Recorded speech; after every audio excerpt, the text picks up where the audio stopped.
creo yo que con esta música ominosa podemos... Exacto. Eso. Esta música ominosa. Me gusta. Con- Podemos comenzar. Así que, bienvenidos a nuestra humilde morada.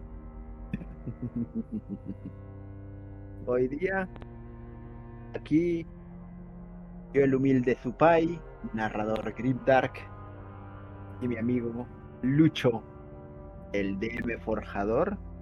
Vamos a estar hablando de uno de los más grandes maestros del terror, H.P. Lovecraft. Nuestro querido Howard Phillips Lovecraft. ¿Quieres empezar, mi buen amigo? Encantado, Supai. Bien, empecemos por lo primero. ¿Quién es Philip Lovecraft? Su nombre completo, Howard Philip Lovecraft, fue un escritor fantasma estadounidense. Escritor fantasma, para los que no sepan, es una persona que escribe sus cuentos para otras personas, ¿ok? Para otros escritores. Hay algo llamado el Círculo de Lovecraft, que es un grupo de escritores que ellos, bajo su nombre, bajo su autoría, subían las historias de Philip Lovecraft. Sus obras no son de terror psicológico, ¿no? Quiero decir, el terror en esa época era terror con asesinos, con fantasmas. Él fue por algo más, ya no era simplemente algo sobrenatural, algo de locura humana. Todo trascendía más allá de un velo que separa la realidad en la que vivimos de una realidad que desconocemos y que es mucho más amplia y más extensa y grande de lo que nosotros podemos llegar a siquiera imaginar. Claro. Hay varias cosas que tendríamos que explicar un poquito. O sea, primero que nada, estamos hablando de los años 20 y existían, digamos, dos tipos de literatura. Existía lo que eran las obras clásicas y las obras de escritores de verdad, entre comillas. Eran publicadas en su papel un poco más grueso, un poco más de mayor calidad, impresiones de mejor calidad también. Pero como había esta nueva tecnología hasta cierto punto, que eran las impresiones para cómics, que eran la cosa más barata que existe, existía un segundo tipo de literatura, ¿ya? Que era la literatura consumible, la que leía el vulgo, los pobretones. Le costaba unos centavos y básicamente era para leerla y botarla, porque normalmente eran, diríamos así, cosas que la gente consideraba poco importantes. Terror y, y ciencia ficción, sobrenatural, todo ese tipo de cosas. ¿Ya? De ahí es como que donde nace la cultura del cómic, pero esto es antes, cuando todavía eran revistas, cuando todavía eran mayormente texto. Y Lovecraft leía mucho de eso, consumía mucho, le gustaba mucho, y ahí es donde él tiene técnicamente sus comienzos, donde empiezan a publicarlo de verdad, en estas revistas, creo que eran Weird Tales, ¿no? Cuentos raros, y creo que eso te dice todo. El cuento de la cripta, de verdad, ese era el tipo de cosas que imprimían ellos. Y ahí tenemos al pequeño Lovecraft, primero leyendo y luego aportando él. Entonces ya de por sí es como que estamos comenzando cuesta arriba, creo yo, para él. Pero es porque todo en la vida de Lovecraft fue cuesta arriba. Justo te iba a mencionar, Lucho, que tú dijiste Howard Phillips Lovecraft, como si Philip fuera su segundo nombre, cuando en realidad es el apellido de su mamá, o sea, el apellido de su abuelo, en realidad, ¿no? Y él se lo incluye porque quería tanto a su abuelo, estaba tan conectado con ese viejo que le contaba cosas raras, le contaba cuentos de terror cuando él era chiquito, aparentemente chiquitito, o sea, como que 3 años, y el viejo sin ningún filtro es como que, qué mocoso, te voy a contar algo de terror para reírte el coco desde ya, y es como que bueno, supongo que se puede. algo loco de Lovecraft es el hecho de que tanto su abuelo como su madre eran muy sobreprotectores con él, y al ser como de una familia muy noble, muy venida abajo, es como que había un cierto recelo por parte de los adultos de la familia hacia las casas un poco inferiores, ¿no? Económicamente. Así que Lovecraft fue criado en un ambiente muy clasista. Un ambiente muy todos los istas que te puedas imaginar. Sí, Este, sí, sí, sí.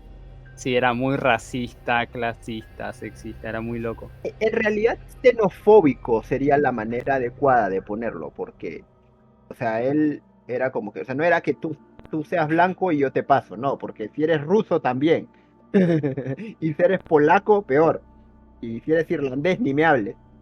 Sí, sí. Era un asunto muy inglés, era la época, o sea, yo siempre que alguien me dice, oye, bueno, él tenía esto, y es como que, ah, lo crían personas abusivas, primero que nada, y, o sea, que le imponen todos estos prejuicios y ve, todo el mundo tenía esos prejuicios en los 20, o sea, por favor. Eso hubiera sido, o sea, tendría que ser una especie de mente completo para no haberlos tenido en su época. Pero lo que a mí más bien me parece que lo marca más en realidad es que su papá se vuelve loco y su mamá se vuelve loca y su abuelo tampoco estaba todo ahí. Entonces él tiene este contacto con la locura de muy temprana edad. Creo que él tiene 5 años cuando su papá la pierde y sufre, diríamos, alucinaciones. La mayoría de la gente dice que es porque el señor tenía sífilis, porque la época y la vida. Pero puede ser que él tuviera otros problemas mentales y simplemente lo empeoró la cosa y aparentemente ese era el asunto. Entonces, Lovecraft crece con esta experiencia de primera mano de la locura y todas las notas de su vieja relacionadas al asunto también. Entonces, una parte de él siempre teme por su salud mental. Y también él, o sea, él no era una persona sana. Entonces, peor, mucho peor. ¿Verdad? No solo no era sano, también creció en un ambiente que propició esa locura, ¿no? Quiero decir. Claro. O sea, la mamá no, yo no diría lo sobreprotege, porque al mismo tiempo lo lastimaba. O sea, no físicamente, pero emocionalmente. Que Exacto. creo que dura más. Ajá. Me da cosita cuando hablo de eso porque es como que le decía feo. Y si bien él no es como que un galán, pero tampoco era. O sea, es como que eres el blanco más promedio que conozco, creo, ¿no? Es como que yo no te diría feo, pero, o sea, literalmente odioso, creo que era la palabra que usaba su mamá para describirlo. ¿Ya? Y es como que, imagínate que tu mamá te diga eso, es como que una cosita, o sea, a mí siempre cuando escucho eso, cuando lo vuelvo a leer, ahora que lo volví a leer para esta explicación, era como que, ay, cosita. Es- en un momento creo que casi escribe para Houdini, pero Houdini se muere, así que no, eso no se llega a concretar, pero él escribe para un montón de otros autores, ¿no? Entre comillas autores, porque bueno, lo usaban a él, y muy prolífico. Creo que de él sabemos que tiene 70 historias casi. Eso es más de lo que escribe la mayoría de la Hay gente. cientos de historias suyas. Hay una colección extensa entre todo el círculo de Lovecraft. Se ha alcanzado a guardar muchísimo, incluso las misivas que le enviaba, las cartas. Él era un hombre más de cartas, ¿no? Digamos, quiero decir, la mayoría de sus textos literarios están todos extendidos por cartas que él enviaba a sus distintos colegas. Mandaba muchísimas cartas a todo el círculo de escritores que él conocía. Es como actualmente nosotros nos mandamos privados, hay un mensajito por WhatsApp. En esa época no, ¿no? Entonces era todo por carta, así que él consideraba a sus pares, sus colegas de trabajo, otros escritores, como gente a la cual mandarle cartas, y siempre se enviaba con ellos, solo con ellos. No tenía mucha correspondencia con otras personas porque era una persona un poco desconfiada del resto de seres humanos. Es como tenía en su cabeza la mentalidad de que la gente era intrínsecamente malvada, era un poco fatalista el señor. De nuevo, fatalistas, todo cosas conistas, de nuevo, ¿no? Vamos sumando más a la lista de Istar. Exacto, eso, el tema, ajá. No, y es que o sea, lo habrían criado para creerse feo, ¿ya? Su abuelo lo había hecho sentirse listo, pero él no era brillante, digamos. O sea, cuando me digo brillante me refiero a en nivel de IQ, pues, ¿no? No era, o sea, no, la matemática, por ejemplo, no se le hacía fácil, se le hacía sumamente difícil, más bien. Entonces, él en la secundaria tiene que dejar la escuela, ¿ya? Porque se da cuenta de que no tiene las calificaciones para entrar a la universidad y le agarra una depresión horrible. Y todo el mundo siempre había dicho que él era un chico tan brillante que iba a lograr muchas cosas, pero si no fuera tan fatalista de repente, pero termina no yendo a la universidad. Y eso también es una de esas taras que le dan demasiada vergüenza como para... Él mismo lo describe creo como frecuentar la gente que me conoció de joven. Entonces él mismo se aísla de un montón de gente.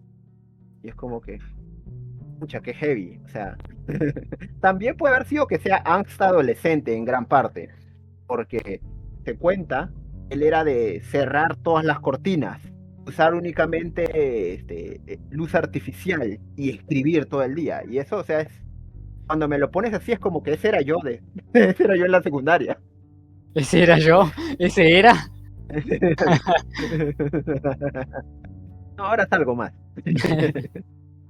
Quizás uno por ahí, porque bueno, le gusta, ¿no? Un poco el encierro y la privacidad, pero creo que Lovecraft, al menos desde mi perspectiva, viendo el perfil psicológico que tiene, era más por temor a lo que había fuera de su casa, ¿no? Más por temor a la gente. Si lo pone bien, era un hikikomori. Sí, Claro, claro, era un hikikomori, sí, sí, hombre sí. que medio se ha rendido en la vida, no tenía un buen concepto de la gente en general y su madre le había forzado muchas taras. Me imagino por su papá, porque de nuevo, el señor se murió de sífilis, así que Sí, sí. se suma 2 más 2. La señora aparentemente tenía todo un asunto con el sexo y todas estas cosas y la prudencia ahí, y lo que hace es cantárselas todas a él. Tanto que, según dicen, ella no le hacía cariño. Entonces, vive carente de afecto físico casi toda su vida. Así que, bueno, pues no, como que no había mucho interés en ninguna de estas cosas. Y si lees alguna de tus historias, te das cuenta de que sí, él debe haber tenido un asunto con eso de la intimidad y la privacidad y como que complicado, muy complicado. No creo que haya tenido mucha privacidad, ¿no? Después de todo, él estuvo casado un tiempo, pero no funcionó la relación porque odiaba vivir en Nueva York y volvió de nuevo a Providence, donde él había vivido la mayor parte de su vida, pero se quedó con las tías. La mayor parte de su vida. Así que Exacto, se quedó con sus vivió el tías. resto de su vida con las tías, cero. No me imagino que haya mucha privacidad para él. No, pero eso, o sea, bueno, eran los años 20, también no era como que había tanta interacción como ahora, ¿no? De interacción íntima, entre comillas, ¿no?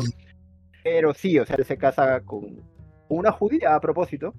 Obviamente va superando muchas de sus taras y encima bien avanzado para el tiempo, porque de nuevo son los años 20, los años 30 cuando se casa, creo, con Sonia, ahí está, con su esposa. Tanto que las tías hacen un escándalo cuando él se casa como dirían ellas, esta judía. Porque según ellas, ella estaba muy por debajo del nivel de ellos, pues, ¿no? Porque gente inglesa de buena crianza y todo este asunto. Pero el asunto es que sucede este error muy clásico ya en las relaciones, que es que creo que los hombres muchas veces se casan esperando que la mujer no cambie y las mujeres se casan esperando que el hombre cambie. Y entonces todos terminan defraudados. Porque ella quería cambiarlo, ella quería que viaje con ella, que se vaya, que se metan a Nueva York, que vivan ahí en Nueva York. Y es como Claro. que no quiere interactuar con nadie. No lo fuerces, por favor.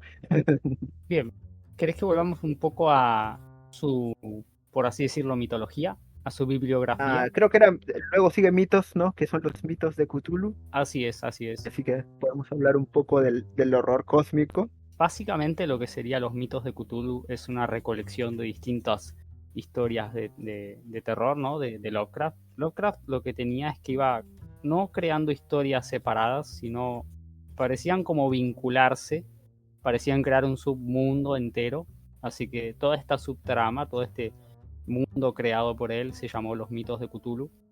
Eh, Son más o menos muchos géneros, ¿no? Porque no es simplemente cosas sobrenaturales y de terror. Había mucha ciencia ficción, cosas que tenían que ver con fantasía, pero también había mucho esoterismo, muchísimo esoterismo dentro de sus historias, ya que a él al menos le gustaba recopilar muchísima información, en especial de textos esotéricos, que según él no creía en esas cosas, se consideraba ateo y no creyente, pero según él eso es lo que se dice, ¿no? Pero sí están las teorías locas de que Lovecraft era un practicante de magia oscura y que sabía de realidades alternas y eso. Uno nunca lo sabe, ¿no? Quizás, quizás sí, quizás no. A ver, buena pregunta de Alisa. ¿A qué llamamos horror cósmico? Eso mismo, me gusta. Horror cósmico. A ver, el horror cósmico es algo que tiene que ver con lo sobrenatural, pero es algo muy específico de Lovecraft. Lovecraft fue una persona que cambió radicalmente el género de terror, ¿no? En este caso, lo que es cósmico es algo que es muy grande, abarca el cosmos entero en su totalidad.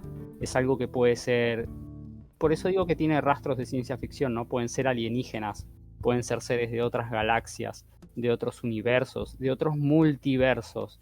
Lovecraft era todo un visionario en esa época, ya cuando estábamos en 1930 o por ahí, el tipo ya estaba visionando la teoría de cuerdas. O sea, es una locura, pero lo que él planteó en su momento como una posibilidad, ¿no? Una simple historia burda de terror, pasó después a demostrarse muchas de esas cosas por la ciencia de que, wow, no estaba muy alejado este señor. Por eso se lo considera muchas veces como que es una persona que estaba metido en círculos esotéricos y que sabía cosas.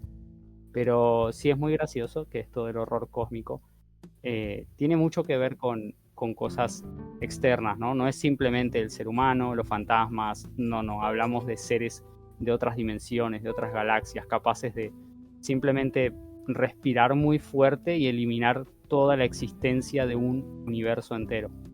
O sea, normalmente cuando yo quiero definir horror cósmico en corto, te doy tres cosas, ¿ya?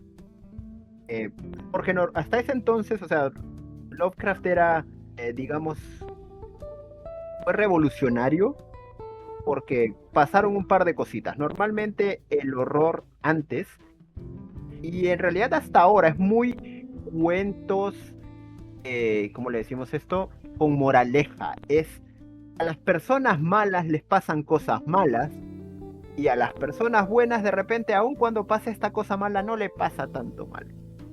Pero Lovecraft es como que el universo es una tortuga. Nada importa.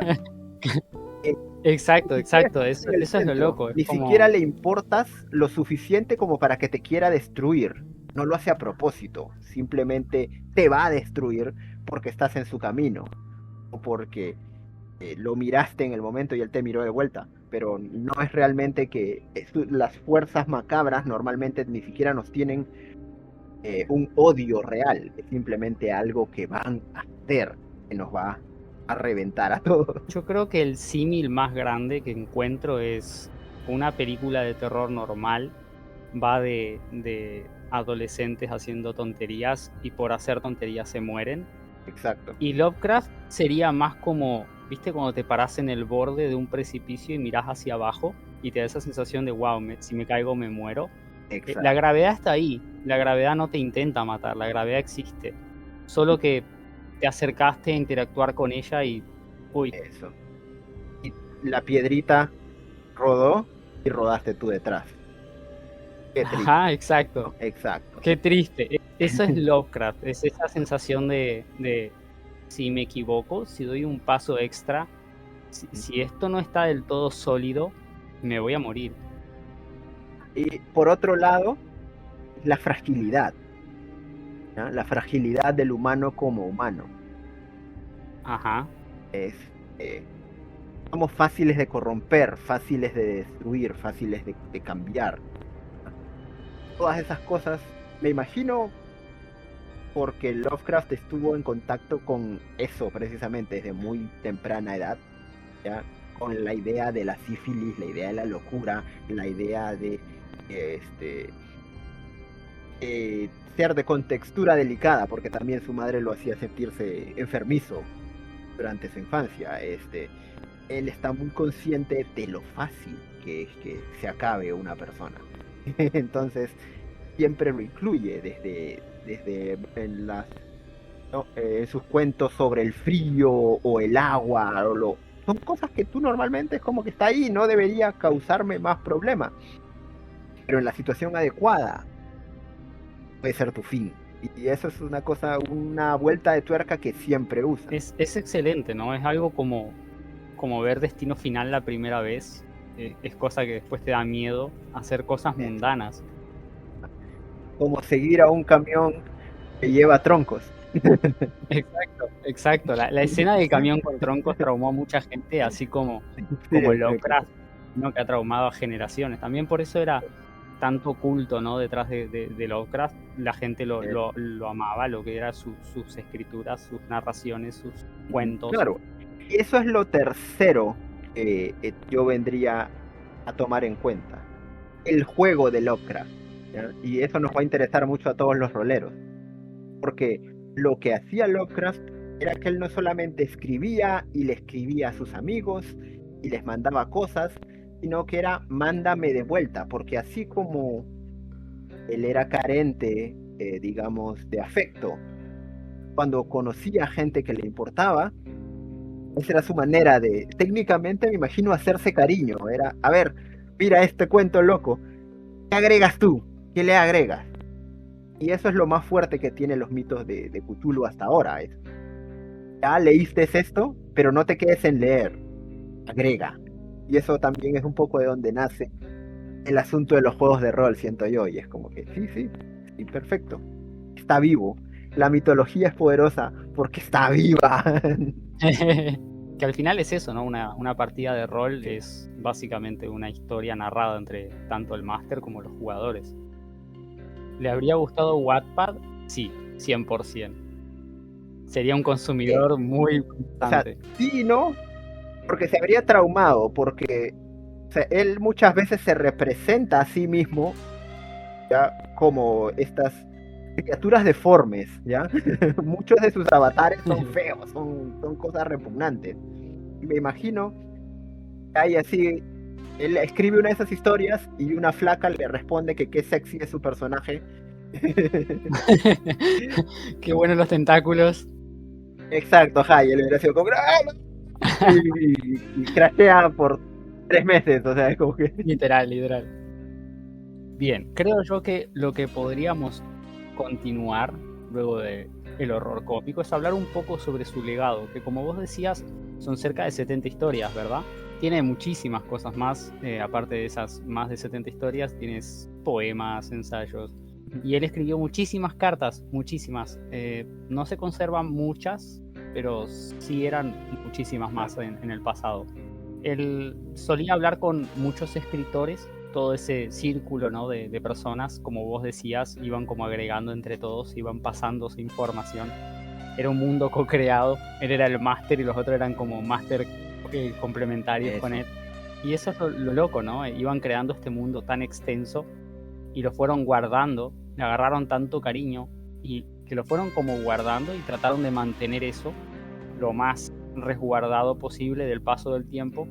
Y si bien Lovecraft muere en la total pobreza, muere como complicado el señor, ¿viste? Porque no tuvo gran relevancia en la época en la que él estuvo vivo.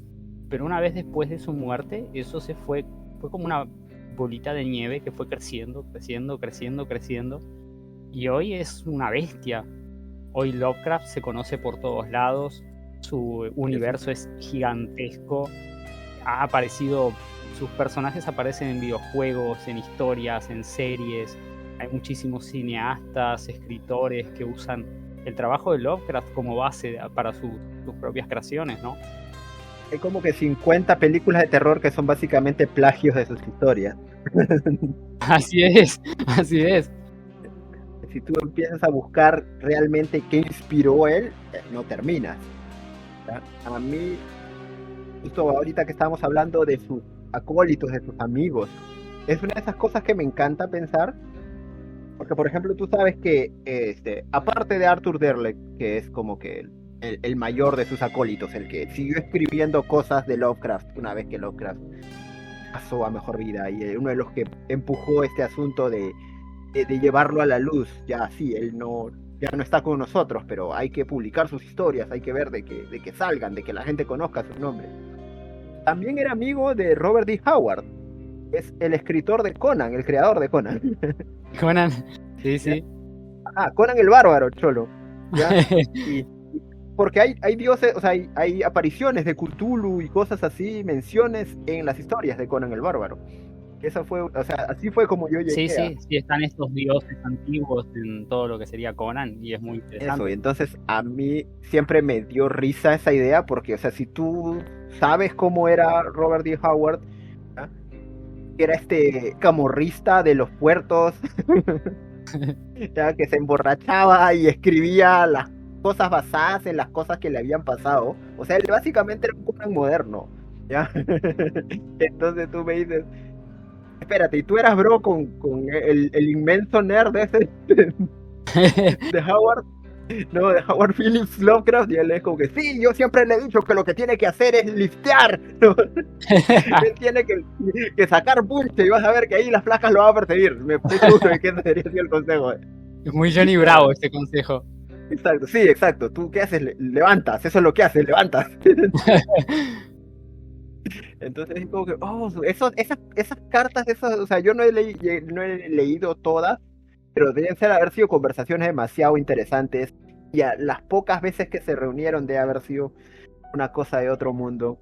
¿Ya?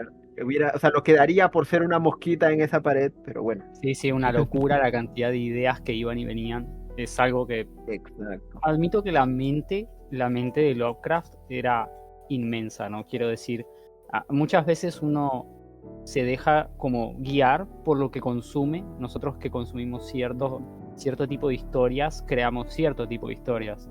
Lovecraft es como rompía ese molde y se iba por cosas de las que nadie se imaginaba, que eso es lo que suele pasar, ¿no? Con gente que después, el día de mañana, uno dice, wow, es un visionario, ha hecho cosas increíbles, y es porque estuvo como un poco adelantado a su época, ¿no? Era como, en esa época se consumía esto, bueno, él trajo algo completamente nuevo, rompiendo la caja en el proceso, porque no era simplemente salirse.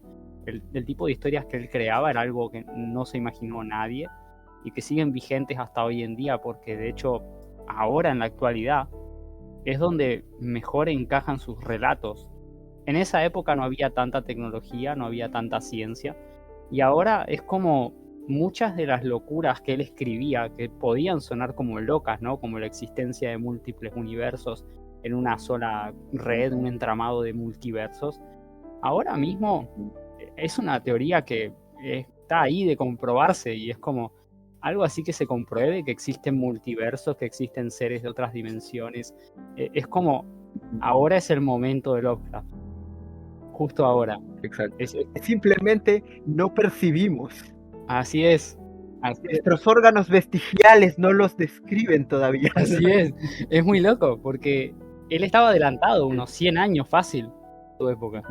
Es que, o sea, él vivía comunicándose por textos, así que imagínate, él habría sido feliz ahora. Literal. A él que no tengo le que salir de mi casa. A las personas era perfecto. De última usará Meet o Discord y ya.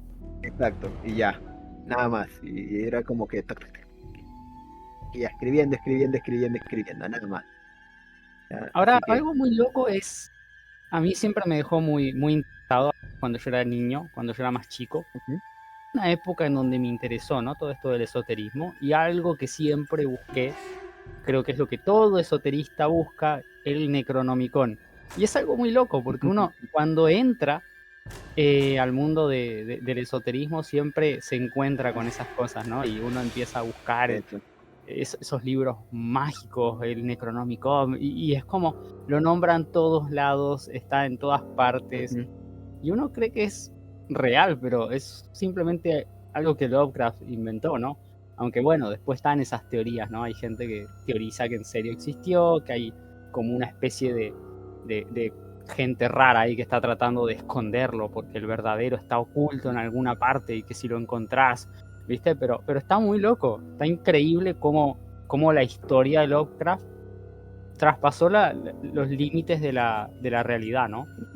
Así deformó la realidad al punto de que hay gente que se dedica a hacer el libro, ¿no? Así con garabatitos en vez de letras, ilustraciones de los monstruos de Lovecraft, de Cthulhu y sacrificios y cosas así. Hay estos artistas, y no tengo otra manera de la que decirles que artistas, que de verdad se ponen a hacer las ilustraciones que vendrían dentro del libro.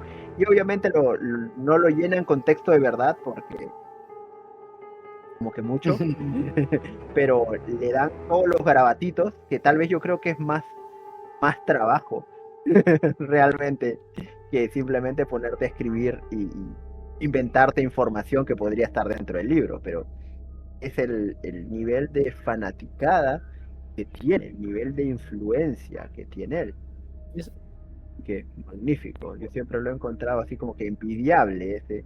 Es un nivel de influencia gigante porque fíjate que hay hasta religiones, o bueno, no religiones, digamos, ya es más como mitología, que básicamente giran en torno a todo el multiverso de Lovecraft, o sea, es toda una mitología Lovecraftiana, dioses como Cthulhu, Nyarlathotep, hay gente que hasta le rinde cultos, es como, están ahí enamorados y es como hay demasiada media alrededor de ellos, demasiados dibujos, historias, hay de todo, ¿no? Algo que escribiste que es tan profundo que resuena en el alma de la gente. De repente no en el mundo real, no totalmente, pero la gente desea que sea real. Lo quiere así con toda su alma y eso ya es un montón. Y sí, yo me imagino que de aquí a unos 500 años de repente sí hay una religión propiamente dicha de locos que creen en los dioses antiguos, ¿ya? Y ya de boca en boca, de boca en oído se ha pasado la información y ya creemos que sí existieron en algún momento. No me sorprendería. Dale 500 años, dale. Y sí, un par de añitos más. Ajá. Yo incluso te diría capaz unos 50 que se empiecen a demostrar teorías locas del multiverso y esas cosas. Y ya empezamos, ya. También. Ya van a empezar las primeras fases de la religión Lovecraftiana. Va a depender si lo desmentimos o si sí se comprueba. Pero bueno. Y ahora creo yo, hablando de su legado, ¿no? De sus obras, creo que tendríamos que hacer un detallado, ¿no? De las obras más conocidas de Lovecraft. Un poquito. O un poquito, ¿no? Explicar. Creo que evidentemente la más conocida debe ser La llamada de Cthulhu. Ya por nombre, ¿no? Ya solo por nombre. Tiene un montón, muchísimas historias. Son todas una locura. Es que es algo muy loco de pensar. Por ejemplo, hay una muy vieja, ¿no? Creo que era la de los perros de Tíndalo, si no me equivoco. Era como unas criaturas perrunas que vivían en las esquinas de las casas, en esas aristas, ¿no? En esos lugares donde los 90 grados se hacen, en los cubos. Es como loquísimo vivir ahí, ¿no? Esa era toda su dimensión. Y era muy loco, y ellos podían moverse a través de esas dimensiones. Una locura. Es algo que escapa a mi comprensión humana, o sea, y matemática incluso. Bueno, o sea, hay que ser justos. Lovecraft era muy malo en la matemática. Pero le iban muy bien esos conceptos. Dale una chispa y él empezaba a escribir una historia loca. Y si bien no le pegaba en el clavo todas las veces, siempre te traía algo que, digamos, que te dejaba nervioso, es la manera adecuada de decirlo. Porque también, por ejemplo, el color del espacio exterior, no sé si la has leído, básicamente es también esa teoría. O sea, me imagino que en algún momento Lovecraft se entera de que existen grados de luz que el ojo humano no puede ver. Y es como que, "Ah, entonces eso quiere decir que hay colores que no podemos ver. ¿Y qué pasaría si un color empezara a destruir la humanidad?" Y es como, Literal, sí, sí, una locura. no creo, no creo que un color pueda hacer eso, pero ok.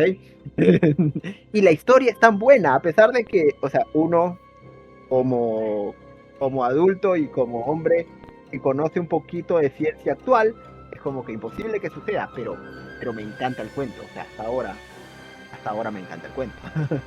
El hecho de que venga algo de afuera que sea totalmente incompatible con nosotros, que su sola presencia nos drena, que su sola presencia nos quema, nos consume, es magnífico. Es increíble. Y algo muy loco que él tenía, que era un estilo muy particular de escritura, el suyo, es que era muy, al ser tan clasista, tan elitista, él le gustaba usar muchos adjetivos y palabras, ¿cómo decirlo?, muy elaboradas, ¿no?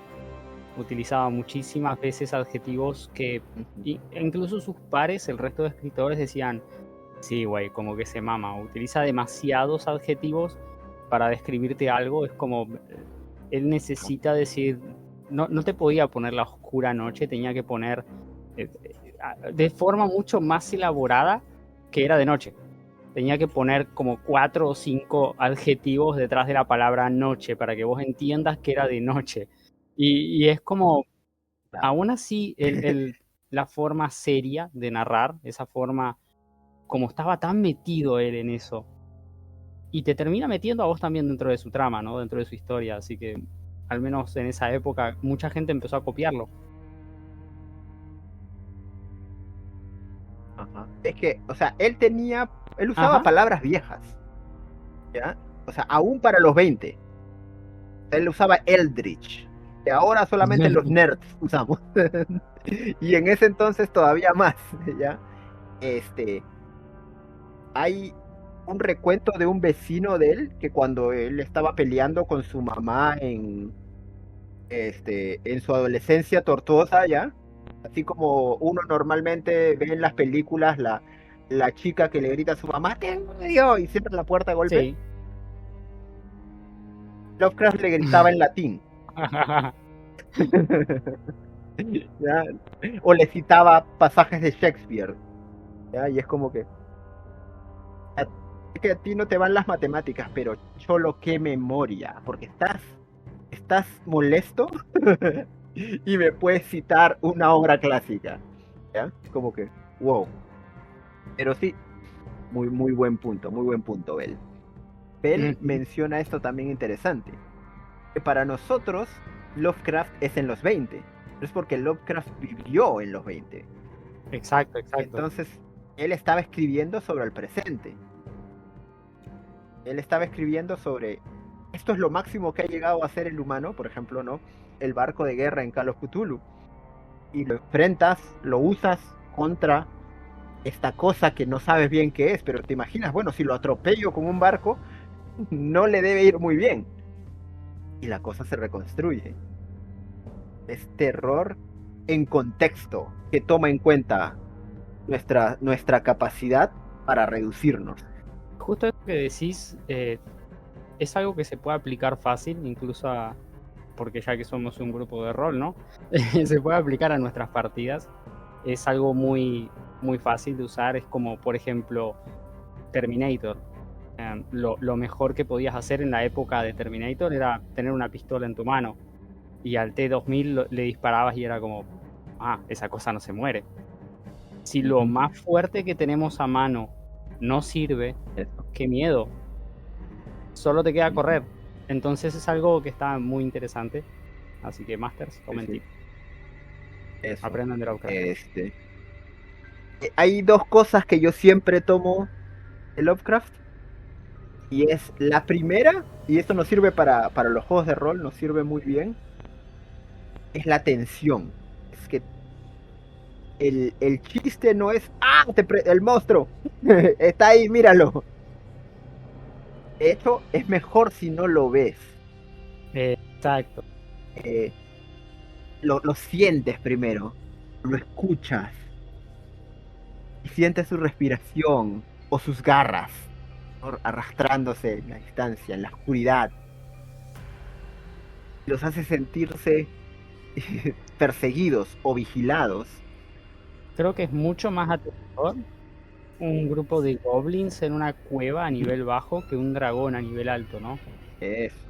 Aunque bueno, Esa sensación de estar siendo acechado por cosas que están ahí en la oscuridad es fuerte. claro. No, y es eso, o sea, hay siempre ese asunto, o sea, no siempre tienes que encontrarte al monstruo, normalmente lo mejor es encontrarte rastros del monstruo. ¿Ya? Exacto. Están bajando por la cueva y de pronto alguien se tropieza con una pita, con cráneos de animalitos, todos cascabelean cuando se tropieza. Eso obviamente lo tiene que haber puesto alguien. Eso obviamente lo tienen que haber puesto ellos. Y ahora saben que ustedes están aquí, ¿no? Siempre es para mí ese tipo de cosas. Incluso yo con el dragón, a mí me encanta usar a los dragones para ese tipo de cosas porque los dragones son una de las pocas cosas que le ponen pare a la gente. O sea, es como que no me voy a ir de cabeza todavía. Siento muchas veces que los dragones están mal usados, al menos en D&D. Se suelen usar como, ok, son una party y ven un dragón que viene volando hacia ustedes, escupe fuego, se para, peleen. Eso. Pero los dragones son criaturas altamente inteligentes y suelen usar muchas veces el engaño por encima de su fuerza bruta. Si bien ellos consideran que no es necesario engañar porque son superiores, ellos suelen pensar, no necesito hacer una maroma rara, simplemente con bajar del cielo escupiendo fuego mato a todos. El problema es que los dragones, al ser tan inteligentes y tan capaces de modificarlo, la apariencia de ellos o su mismo alrededor, ¿no? Porque tienen magia muy potente, se pueden utilizar bastante bien para hacer cosas de terror. Eso. Porque ¿qué es más terrorífico que un dragón? Sino un dragón que sabe cazar. No sé si alguna vez has visto Reino del Fuego. Me imagino que no. Contame un poco. Para nosotros, para la audiencia. Es un peliculón, ¿ya? Sale, ¿cómo se llama? Sí, yo sí sé, pero cuéntamelo para que la gente que nos está viendo se entere. Es un peliculón, exacto, Reign of Fire, Bell. Ahí está, entiende la referencia. Es una película en la que sale Christian Bale, cachorrito, y Matthew McConaughey, también joven. ¿Ya? Torazo loco. Y es sobre que un día despiertan dragones.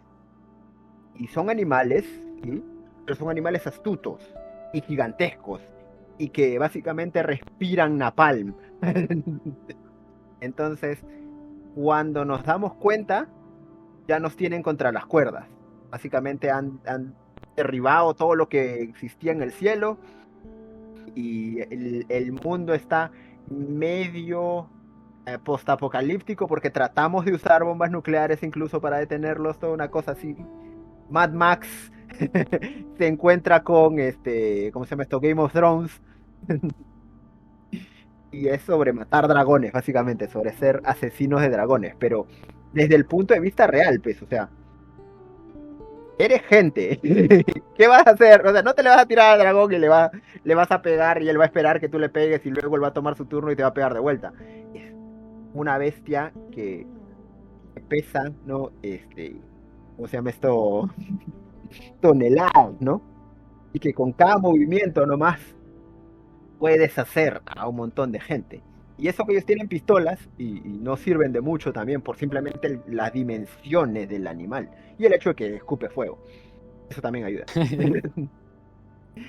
Pero es una muy buena película y te da un montón de estrategias que pueden usar dragones solamente desde un punto de vista de que tiene la inteligencia de un animal. Ni siquiera es como que es el dragón de Tolkien, por ejemplo, que te puede embrujar con los ojos ¿no? y todas las otras cosas chéveres que pueden hacer los dragones en la fantasía. Es muy buena, muy recomendada. Y retrocediendo un poquito, porque nos hemos ido creo que muy fantasía. y nos hemos alejado mucho de nuestro querido compadre Lovecraft.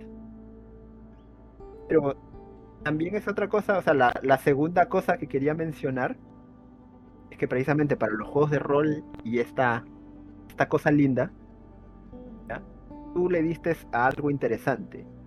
Era a veces un grupo de goblins, ¿ya? Mucho más miedo que un dragón, porque para cuando te puedes enfrentar a un dragón, ya te sientes, ¿no?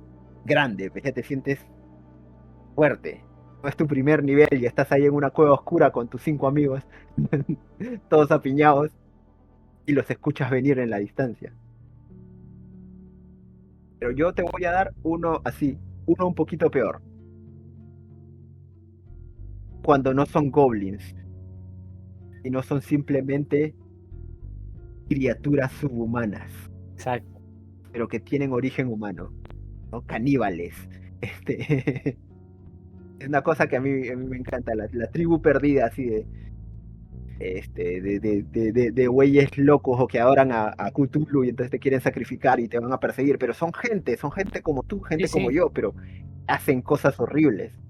Eso es interesante porque como Eso da mucho. creo que te genera un cierto rechazo, un cierto miedo, porque estás viendo que sos Ujú, igual de capaz, tanto vos como la gente que te rodea, de ujú, eso. O sea, ver a un ser humano hacer algo malo nos genera esa sensación de, pudo haber sido cualquiera. Cuando vos te fijas, has visto a múltiples personas a lo largo de la historia humana, como Charles Manson, por ejemplo, y vos lo ves y se ve como una persona normal. Si bien tiene un look hobo, un look homeless, eh, ajá. al mismo tiempo es una persona que si te la encontrás por la calle la saludás. Si te viene a comprar un café y te dice buen día, vos le vendés tranquilo. Y te pone esa sensación, ¿no? En ese papel de, wow, la gente que conozco será igual. Y al menos eso es algo que tiene que ver con la mentalidad de Lovecraft, ¿no? Él pensaba que la humanidad era mala, o sea, todo el mundo era malvado intrínsecamente, todos estaban locos. Quizás porque él percibía el mundo a través de la locura, ¿no? Pero él tenía eso, él podía ver que la gente, todas estaban mal, todos eran locos, todos eran monstruos ocultos debajo de carne, ¿no? De carne y hueso, de carne y piel. Pero en el fondo eran monstruos, eran criaturas locas, malvadas, y que en la circunstancia correcta podían ser esos caníbales, ¿no? Que uno dice. Exacto. Y ese es un poco a lo que nos podemos acercar con el horror, o sea, y bueno, unos orcos que se comen a la gente, aunque bueno, la primera vez que tus jugadores se dan cuenta de que los orcos comen gente, como que plus, ¿ah? Siempre es bueno. Pero humanos que comen gente, hobbits que comen gente, elfos que comen gente, ahí es donde los agarras, ahí es donde los muñequeas. Así que siempre recordemos eso, ¿eh? Es un poco ese asunto de ahí, por solo una tirada del dado, voy yo. Podría ser yo, con un poquito menos de Ujú. suerte. Entonces es mucho también de lo que creo que es el asunto de Lovecraft de haber estado expuesto a estas cosas desde tan chiquito, desde tan siempre para él. Entonces, es exacto, es lo de la caída del hombre, el ángel que cae y el mono que se alza. Son dos cosas que son muy constantes en la literatura, tanto claro, de Lovecraft como el Robert E. Howard escribía Conan, es ese asunto de este, somos, somos animales a la hora de la hora y podemos vestirnos y actuar civilizadamente, pero solamente mientras el mundo nos lo permite. Si el mundo cambia o la situación cambia, puede ser que nosotros tengamos que cambiar también. Muy, muy así, como que Y de de eso masa. sirven muchísimas otras películas que quizás no tienen tanto que ver de terror, ¿no? Pero la mentalidad de que, por ejemplo, Mad Max, ¿no? Eso. Mad Max no es una película de terror, no tiene mucho de terror, pero va de eso, va de la sociedad cambió y como la sociedad cambió, la gente también. Tienen que adaptarse. Si antes la civilización era lo normal, Eso. ahora lo normal es la barbarie. Y es un poquito también, y probablemente de nuevo Lovecraft, por haber crecido en esta situación tan difícil. Me imagino que él lo tenía muy presente, el asunto de que no nos lo podemos divorciar. O sea, no es como que la civilización reemplaza a la barbarie, la civilización maquilla a la barbarie, pero el animal sigue adentro. El horror, o sea, la capacidad de sigue adentro. Y a veces la metáfora se vuelve literal cuando hablamos de criaturas de Lovecraft como los ghouls o los profundos, Ajá. que básicamente son seres humanos, solamente que pasan por un proceso de, entre comillas, deshumanización. Pero es algo que ya tenían adentro, simplemente algo que despierta. Y de pronto es como que, bueno, a comer humanos Así es, así es. y sacrificarlos en nombre de Cthulhu. Ya, ya, Putagen, ya, ya, Putagen. Y ya nos perdimos ya. Sí, sí, literal. Es increíble. Hay películas incluso sobre eso, ¿no? De cómo la psiquis humana es tan maleable, tan moldeable, ¿no? Y se adapta muy fácil a cualquier circunstancia. Es solo un cambio en su entorno y listo. Ya está. Exacto. Sí, sí, es eso también, como dice ahí. El poder no corrompe, solo revela a quién eres realmente. Es verdad. Es un poquito como el alcohol. Solamente destapa lo que ya hay. Ahí, como Len nos muestra en la siguiente diapositiva, Ajá. esta frase es una frase de Lovecraft específicamente en su texto El horror sobrenatural en la literatura. Un textazo, excelente. La más antigua. Dígalo usted. Más antigua y más fuerte de las emociones de la humanidad es el miedo. Y el más antiguo y el más fuerte tipo de miedo es el miedo a lo desconocido. Y a mí siempre me ha encantado esa idea. El dios del miedo y el hambre. Es algo que está y no se entiende, ¿no? Exacto. Es inentendible, es inmatable, está. Punto. Claro. Es que sí, Y vos sos un grano de arena, nada más contra el viento. si no te pudieras morir, no estarías vivo. Creo que es la. Ujú. Ya. Y básicamente existir es todo lo que hago. Entonces, estás consciente de tu existencia. Vamos a darle contexto. Mira todo esto, ¿ya? Y creo que es lo más terrible de los cuentos de Lovecraft. Es la idea de que existen estas cosas inmensas y no les importas ni un poquito. Eso es lo que creo que hace más aterrador el asunto. Aún si, o sea, si nos odiaran, al menos seríamos importantes porque nos odian. Hay incluso, Pero la mayoría hay, no le importamos simplemente. ajá, eso, la mayoría, justamente ese es el punto, porque hay incluso varias de sus historias en donde estos seres, no todos, ¿no? De nuevo, la minoría es, pero hay una minoría a la que sí le interesamos. Bueno, no nosotros como especie, sino el planeta. Ellos quieren este lugar, quieren el territorio que nosotros actualmente estamos ocupando. Que ellos, por alguna o por otra razón, ya no lo ocupan, pero lo quieren de regreso. Y es como estar perdido en un bosque, llegar a una cueva, de repente te resguardás del frío, prendes una fogatita y entra un oso que había salido a cazar y el oso de repente es como, hey, esta es mi cueva. ¿Qué haces acá, humano? Y estás vos contra el oso, con un palo de madera, con un poquito de fuego, contra un oso. Y sé que hay gente que va a decir, ok, bueno, es un oso, yo le doy, yo le gano. Está bien, seguí pensando eso. Pero es eso, es esa sensación de, wow, soy yo contra algo, contra lo que no puedo pelear. Y esta cosa quiere el mundo de vuelta. No, y de nuevo, que no te odia, no, el oso no te va a comer porque te odia. No, es simplemente quiero mi casa. Perdón, estás metido Pero te va a comer porque estás ahí. Claro. Y eso es todo.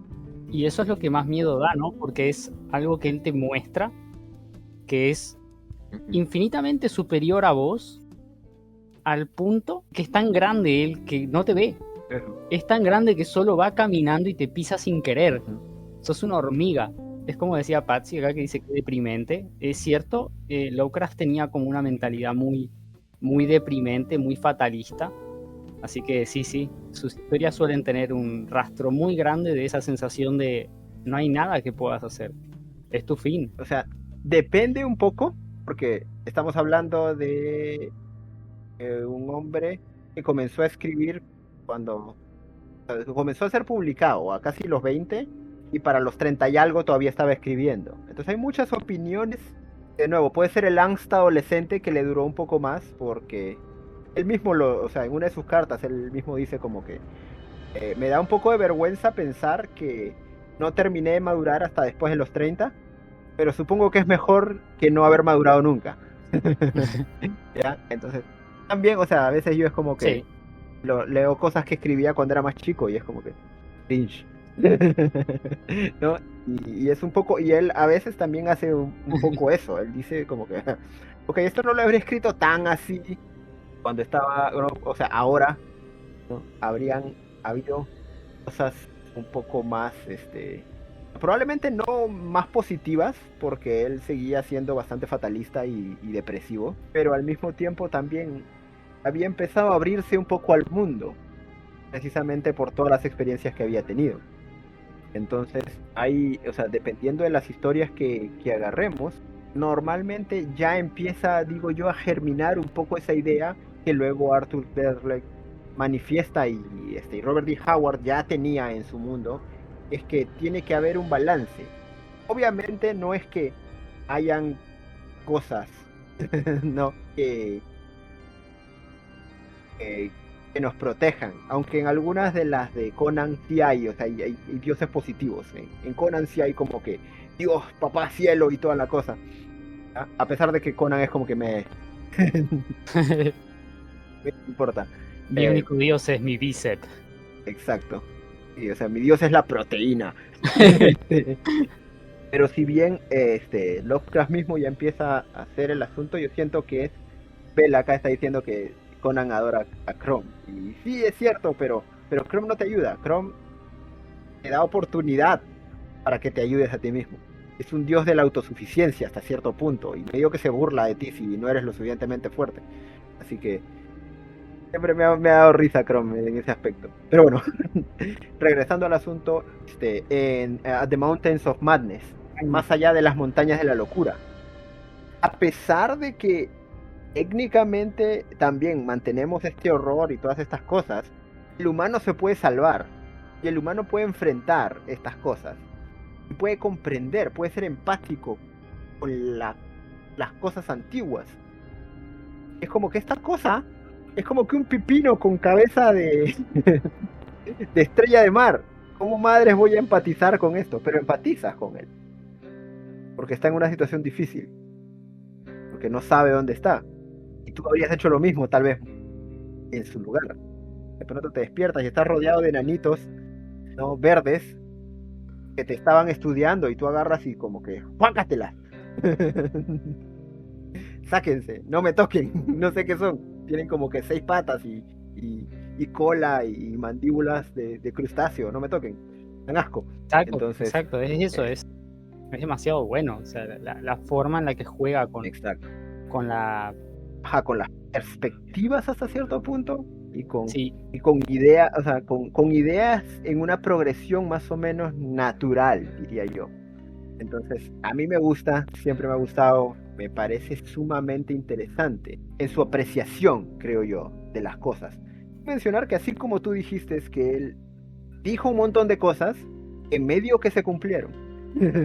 sí, Y es como que, y a veces como que, ay no, él es todo xenófobo porque pensaba que se iba a inundar su país de inmigrantes. Veo la demográfica estadounidense actual. ahora mismo la situación de... No veo como que... Sí, sí. Y si te pones a mirar un poco el paisaje político actual, ¿no? Con el tema de los inmigrantes, los países que tienen apertura libre a los inmigrantes son los que más problemas tienen actualmente. Es que, o justamente sea, por las cuestiones culturales. la preocupación de Lovecraft era una preocupación válida. Yo no voy a decir que es 100% lo correcto, pero sí, o sea, si yo tengo esta cultura y de pronto importa un montón de gente que piensa diferente que yo, va a llegar un punto, si no lo controlo, en el que van a ser más ellos que yo y mi cultura va a desaparecer. Y no es un pecado que tú digas, oye, no quiero que mi cultura desaparezca. ¿No? Obviamente también tenía un montón de otras cosas, ¿ya? Lovecraft tendría un podcast político muy probablemente ahora. Bien, y ahora creo que para cerrar Bueno. me gustaría que hablemos un poco sobre nuestra experiencia con Lovecraft, con los juegos, ¿no? Quizás el juego de rol. Bueno, yo más bien te iba a preguntar primero, Lucho. Dígame. ¿Cuál es tu historia favorita? ¿Y por qué? Sin tratar de hacer mucho spoiler, pero a veces se tiene que hacer un poco. Porque... Específicamente son las que más me gustan, las que son parte de la rama onírica, ¿no? Más allá del terror cósmico, que me encanta, la parte onírica, eso es algo de lo que sí no puedo escapar. Quiero decir, yo me acuesto a dormir y el hecho de dormir es algo por lo que paso todos los días, todas las noches, y dormirme es normal. Y que de repente por simplemente estar dormido y tener, no sé, un viaje loco, onírico, en donde doblaste a la izquierda y había que doblar a la derecha, te encuentres con una entidad que te induce a la locura y no vuelvas a salir nunca más de esa locura. Simplemente morís o te persiguen criaturas loquísimas como los perros de Tíndalo, o cosas por el estilo, ¿no? De repente empezás a ver sombras y eso, y es algo muy palpable, creo yo, al menos personalmente, ¿no? Porque cuando era chiquito quizás, no sé si tenía mucha imaginación, pero yo veía cosas, o sea, yo veía la silla y la silla era una persona, ¿viste? Entonces, cuando sos chiquito, la oscuridad da mucho miedo y la hora de dormir, cuando te apagan las luces, te marca. Entonces, eso creo que es algo que me encanta. El horror cósmico me parece genial, que venga Cthulhu y destruye el planeta y se come a todos, me encanta, pero dormir y que por dormir me vuelva loco o me persiga una entidad por el resto de mi vida, ¡wow! ¡Qué miedo! Sí, justo eso fue algo que no tocamos mucho, la parte onírica de Lovecraft. Pero es que eso normalmente también es lo que se toca menos. Tiene mucha tela para recorrerse, honestamente. Pero al mismo tiempo, me imagino que es que adaptarlo es un poco más difícil. ¿Cómo lo haría sin que se convierta en Freddy Krueger y los luchadores del sueño, ¿no? Una cosa así, o sea, es como que... Claro. Bueno, es que eso es justamente, ¿no? Creo que Freddy Krueger es un poquito de eso, ¿sí? Es la puntita del iceberg. Claro, es como que el poquito, y sí, lo dice también acá. Es bastante menos popular, Prende tiene menos representación mainstream. Creo que yo tengo que responder mi propia pregunta. ¿Ya? Y sin spoilear demasiado, creo que mi favorita, El Reanimador. Ya no sé si la hayas leído alguna vez. Herbert West, Reanimador. Sí me suena mucho el nombre. Una de sus historias menos conocidas, porque la escribió, era pulp, ¿no? Semanal, y a él no le gustaba escribir semanal, medio que se le hizo difícil, según hasta donde tengo entendido. Pero es sobre un tipo que se obsesiona con la idea de revivir a los muertos. Comienza con electricidad y luego desarrolla una mezcla química que le inyecta las cosas de volver a moverse. Y sí, muy Prometean, ¿ya? Al punto de que así muy Frankenstein, sus experimentos fallidos son los más remarcables, los que lo vienen a buscar después. Y a mí me encanta porque es esa idea de o mejor dicho, tiene, siento yo, más de Frankenstein moderno que Frankenstein de Mary Shelley incluso.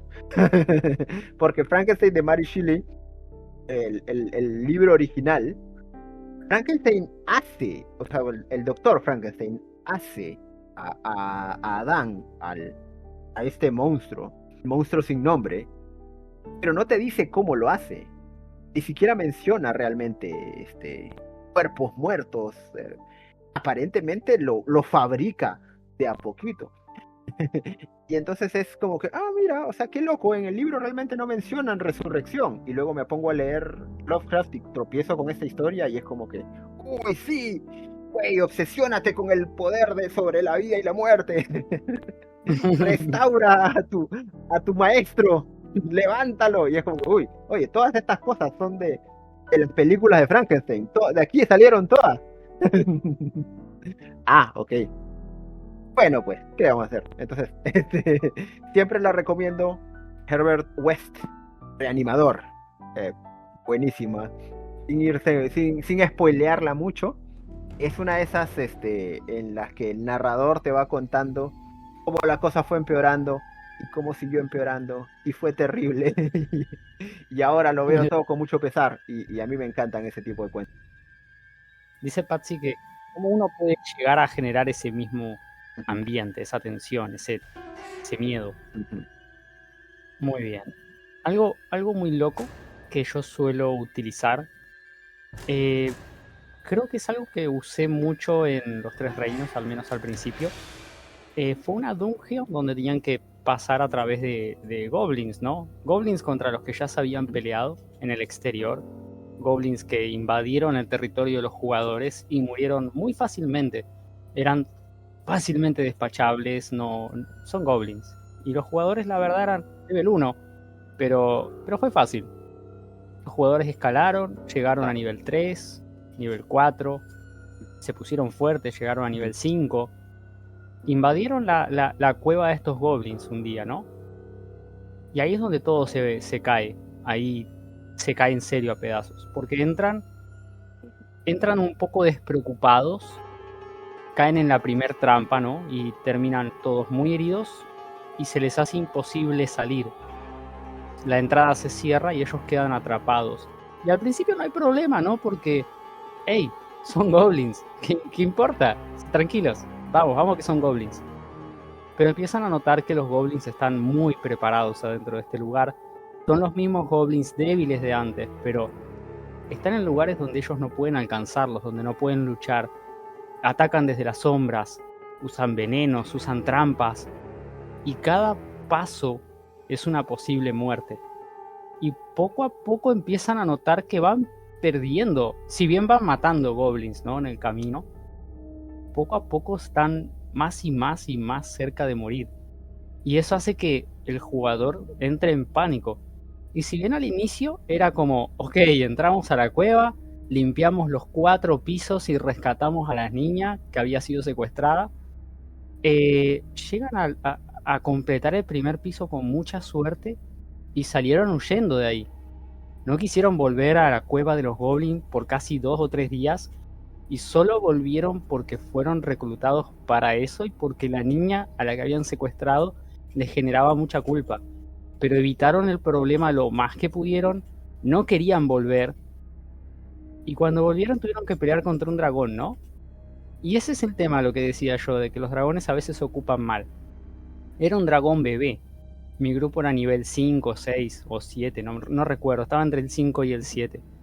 Y el dragón era un desafío 4, es decir, entre 4 jugadores nivel 4 es un desafío aceptable. Estos jugadores eran 6 jugadores nivel 7. Lo mataban muy fácil, pero fue uno de sus encuentros más desafiantes hasta la fecha. Porque el dragón utilizaba el ambiente, utilizaba las sombras, el fuego, se movía de acá, se movía para allá, atacaba desde lugares donde era difícil acceder para los jugadores. Y fue una pelea larga e intensa y casi mueren, pero lograron derrotar a ese dragón. Y fue una de las mejores batallas y fue una de las situaciones que más miedo le causó a los jugadores. De hecho, no quieren volver a entrar en la cueva de un goblin. Aún con el nivel que tienen. Es una sensación fea porque no importa, vos sabés que estás mucho mejor preparado, sos mucho más fuerte, pero él es astuto y tiene las sombras a su favor. No, y tiene la ventaja de caza, creo yo, ¿no? Claro. Y en tu caso, Supai, vos que sos un fan de los goblins, creo que habrás usado goblins, ¿no?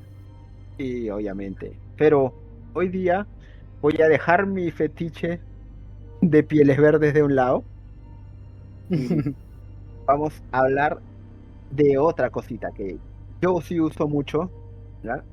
Es la escalera hacia la locura.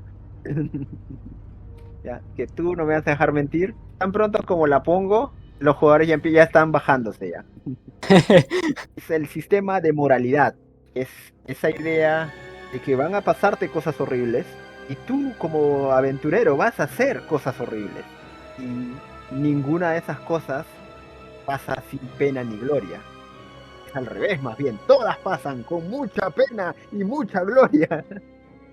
¿Ya? Más bien, por ejemplo, en el caso de lo que me contabas, ese asunto de que, bueno, regresaron por la niña, pero 3 días después. Personalmente, conmigo, a menos de que les haya dicho que por algún motivo no se la van a comer, ya se la comieron, ya la niña cuando la encuentran. Encuentran los huesos, encuentran la carcasa de la pequeña, el esqueleto, el cráneo con el listoncito de niña rosado, ¿no? Para que lo reconozcan. O algo por el estilo, pasa algo horrible, porque normalmente eso es algo que va a pasar mucho en mis juegos, siempre hay repercusiones a las cosas, Claro. ¿no? Por ejemplo, cuando te hiciste amigo del príncipe de la fortaleza, ¿no? Básicamente Joffrey de Game of Thrones, honestamente, no era un sociópata, y entonces te dice, ven, haz cosas sociopáticas conmigo.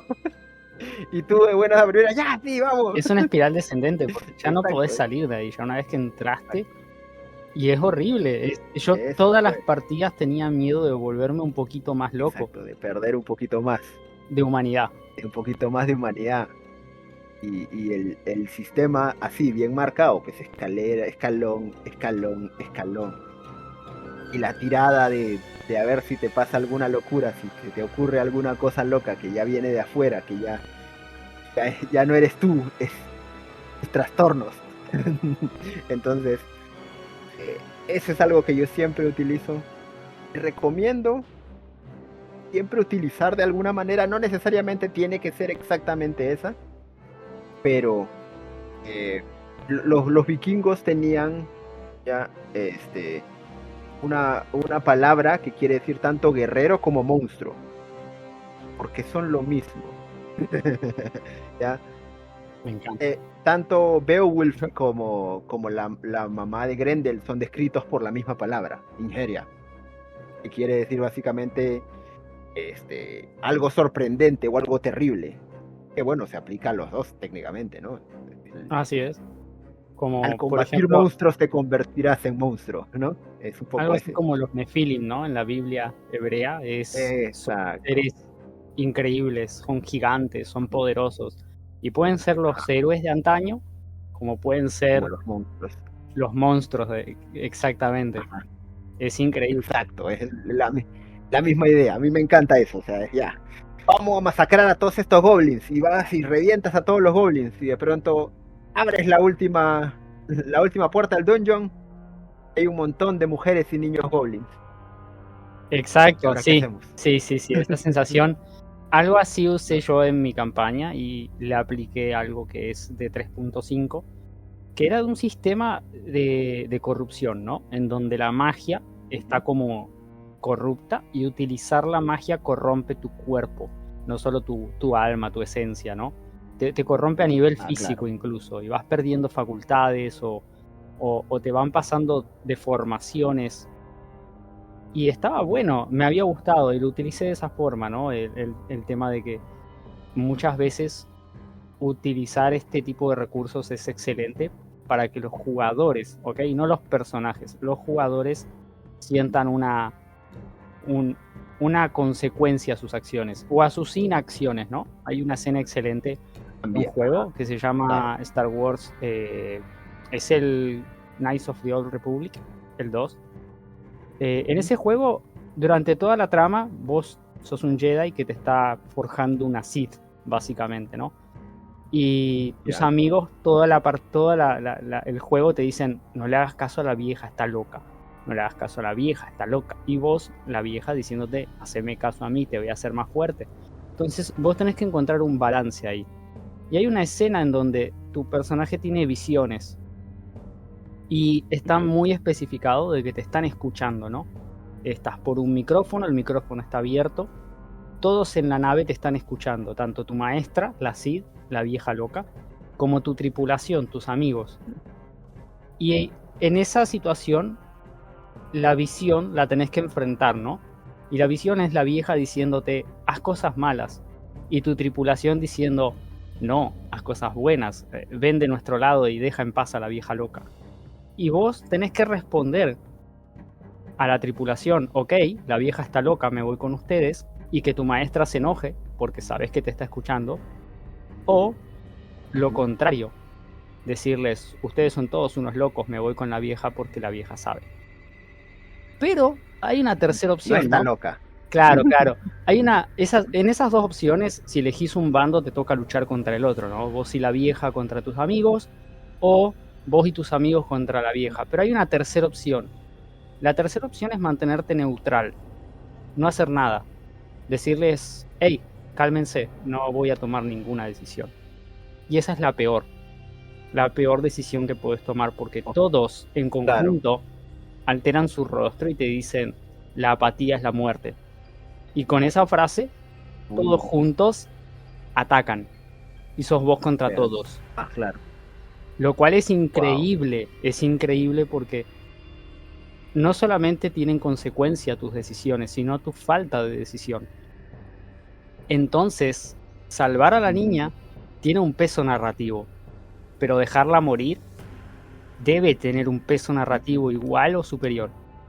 Cuando decides no actuar, cuando decides ser cobarde, ¿no? Todas estas cosas tienen que tener un peso, tienen que tener una repercusión cruel y visceral a veces. Claro. Entonces, Siempre que busques, obviamente, este tipo de ambiente, ¿no? Un obviamente, ambiente terrorífico, un ambiente étrico, en donde tu personaje sienta esa sensación de peso, tanto de las decisiones como de las no decisiones. Entonces, eso hace que cada paso que quieras dar tenga un te significado. dé miedo. O sea, Y- pisar te da miedo, pero no pisar también.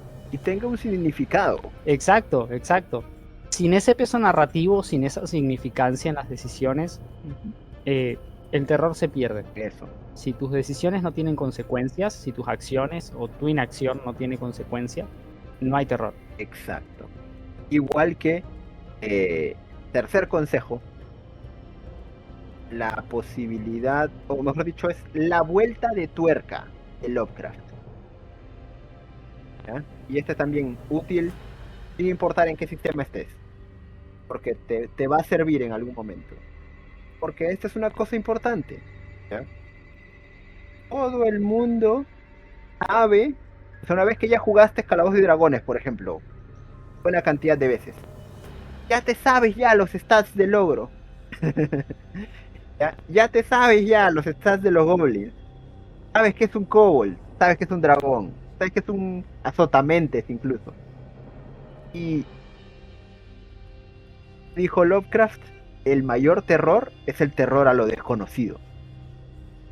Entonces, a veces Así es. tienes que darle la vuelta de tuerca al monstruo. Ah, ya nosotros hemos jugado un montón de veces Calabozos y Dragones. Yo sé que es un orco. No, no lo sabes. Le metes otra cosa, le cambias los Exacto. stats, le agregas cosas nuevas, cambias el ciclo de vida de la criatura. Ahora sí, agarrando mi fetiche de verdes, de pieles verdes, ¿ya? Te voy a contar una cosa, por ejemplo. En mi universo, los pieles verdes son todos técnicamente lo mismo. No existe una verdadera diferencia entre un goblin, un orco, un hobgoblin, un osgo, un troll, un ogro. Técnicamente, todos nacen del mismo basurito. Del mismo snotling, les dicen. Es como quien dijera el cachorrito. Y conforme va creciendo y se va desarrollando y se va volviendo un individuo, normalmente lo que dirías un goblin es la adolescencia de este bicho. Pero sigue creciendo. Y si no lo matan un montón de aventureros, se va alargando. Y normalmente, dependiendo de su personalidad y de las habilidades que tenga, puede ser que termine siendo un hobgoblin, o un orco, o incluso un ojo, que son criaturas diferentes. Es un poco como lo que hacen en Goblin Slayer, básicamente, ¿no? Un poquito. Que el goblin como que va creciendo, va evolucionando, Ajá. se va volviendo más fuerte. Conforme sobrevive. Y hay cosas más Ajá. grandes, o sea, como yo siempre los describo como si fueran tiburones humanoides, porque nunca dejan de crecer. Y entonces, un orco que sobrevive, lidera y triunfa, cuando se va volviendo viejo, sigue creciendo.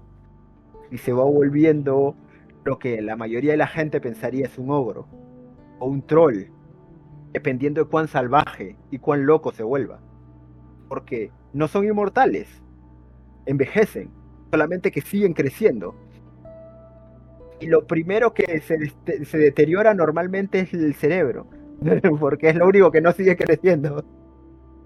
Y entonces empiezan a desvariar, es como que les diera Alzheimer, pero imagínate, ¿no? Que a tu abuelo con Alzheimer tuviera su cuerpo de fisicoculturista que tenía cuando era joven, y todavía más grande. Entonces, se vuelven peligrosos y normalmente aún la caótica sociedad Goblin termina echándolos. Entonces casi siempre terminan por eso en vida solitaria. Sin mencionar todas las alteraciones que pueden suceder en el camino. Porque la magia también juega un asunto así. Pero es eso, o sea, es darle una vuelta de tuerca al monstruo. Hazlo un poco tuyo, ¿no? Agarra y di, oye, esto es una sirena. No, es un profundo. Claro, como los zombies de muchas películas. Este no es un zombie, es un caminante. Y los caminantes Exacto, escuchan tus, diferente. tus pasos y te corren y pueden abrir puertas. Es como un zombie, pero un Exacto. poquito mejor. Algo que quizás puede parecer tonto, eh, usen mucho ambientación, ¿no? Música, mapas, las voces, cómo lo hacen. No es lo mismo simplemente decir, bien, ven entre ustedes un goblin con una navaja y viene acercando. No, no, pausas, usen un tono de voz relajado, traten de sonar, no te digo como Dross, pero por ahí va, ¿no?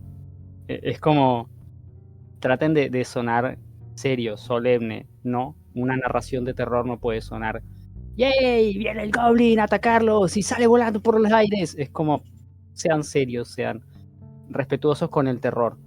Y otra cosa, no solamente describan, ¿ya? Con los ojos. No Exacto, o mejor dicho, no solamente describan para los ojos. exacto, exacto. Cosas como en esta cueva sombría, ¿no? Escuchan pasos, risas, eh, pueden sentir el frío, huelen sangre, que el resto de Huelen humedad, sentidos se activen, ¿no? huelen Huelen, hongos, ¿no? huelen Exacto. hongos, El moho.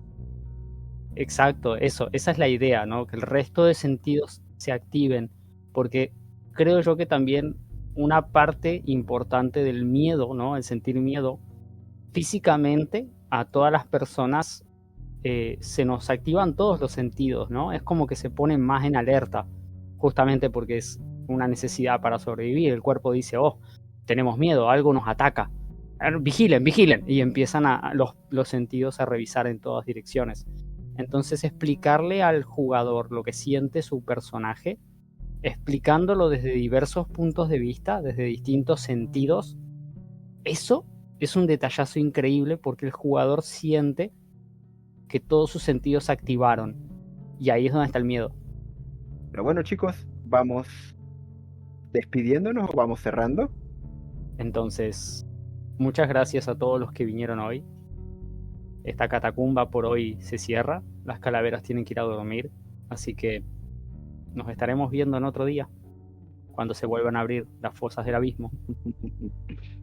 Sí, hasta los muertos deben descansar. Bueno, los no muertos. Así que nos despedimos. Muchas gracias a todos los que tenemos aquí, todo nuestro adorado público. A Lisa Master Tejedora, nuestra productora, la buena Helen, que se dio el trabajo de pasarnos las slides. Un gusto. Y a todos los que nos apoyan, por favor, los que nos escuchan en YouTube, vean el enlace en la parte de abajo y únanse a nuestro pequeño Discord para que puedan participar, escuchar y jugar, que es realmente lo más importante. Que hablando de Discord, muchísimas gracias a los server boosters del servidor. De verdad, sin ustedes no seríamos lo que somos, de verdad. Muchas gracias. Suscríbanse y den like. Buenas noches. Like and subscribe. Hasta luego.